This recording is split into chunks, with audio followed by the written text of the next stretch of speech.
Channel of Vadodara. Doctor Shaishav Shah અને દ્વિતિ શાહ દ્વારા પોતાની દીકરી અનાર્યાના જન્મદિવસની વિશેષ રીતે ઉજવણી કરવામાં આવી હતી।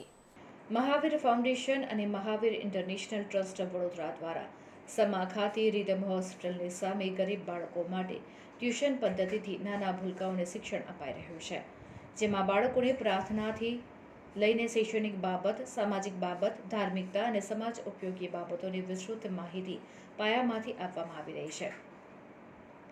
સાચે જ બાળક એટલે પ્રભુનો પૈગંબર। એના વિકાસ માટે ખર્ચ શાળા, સમાજ અને વિવિધ સંસ્થાઓ બાળકનો સર્વાંગી વિકાસ થાય તે અંતર્ગત સંસ્કાર, સંસ્કૃતિ, પ્રકૃતિ શિક્ષણ આ ફાઉન્ડેશન દ્વારા આપવામાં આવી રહ્યું છે, જેમાં 58થી વધુ બાળકો શિક્ષણથી વંચિત ન રહી જાય તે માટે દરેક વિષયોનું શિક્ષણ અપાઈ રહ્યું છે।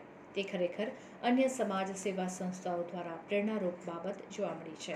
આ સંસ્થાની સંચાલિકા પિંકીબેન શાહ, વિનીતા ભાવસાર ખરેખર સુચારું સંચાલન કરીને બાળકોને પોતાના બાળકો સમજીને શિક્ષણનું જ્ઞાન આપી રહ્યા છે।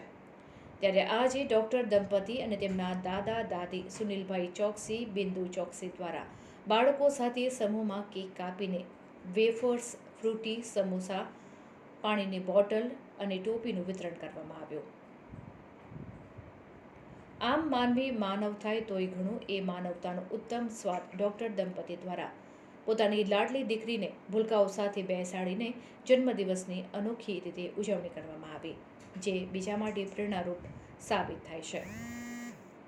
આ પ્રસંગે સમસ્ત વૈષ્ણવ વણિક પરિવાર, પૂર્વજોના મંત્રી રાજેન્દ્ર શાહ, જંબુગામવાળા વાત્સલ્ય સંગીત કલાવૃંદના મનીષભાઈ જોશી ખાસ ઉપસ્થિત રહીને ભૂલકાઓની પ્રવૃત્તિને નિહાળી આશ્ચર્યચકિત થઈ ગયા હતા અને મુક્ત કંઠે શિક્ષિકાઓની પ્રશંસા કરતા જોવા મળ્યા હતા। અમારું આશાદીપ સેન્ટર એક સ્લમ એરિયા અને ઝૂંપડપટ્ટીના છોકરાઓને ભણાવવાનું કામ કરીએ છીએ।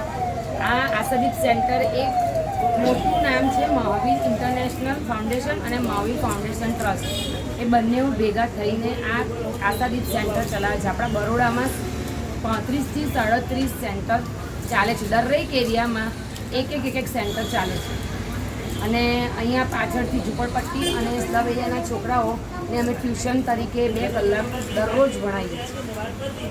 કુલ કેટલા બાળકો છે? અહીંયા 55 બાળકો આવે છે। એનો ઉદ્દેશ શું છે તમારો?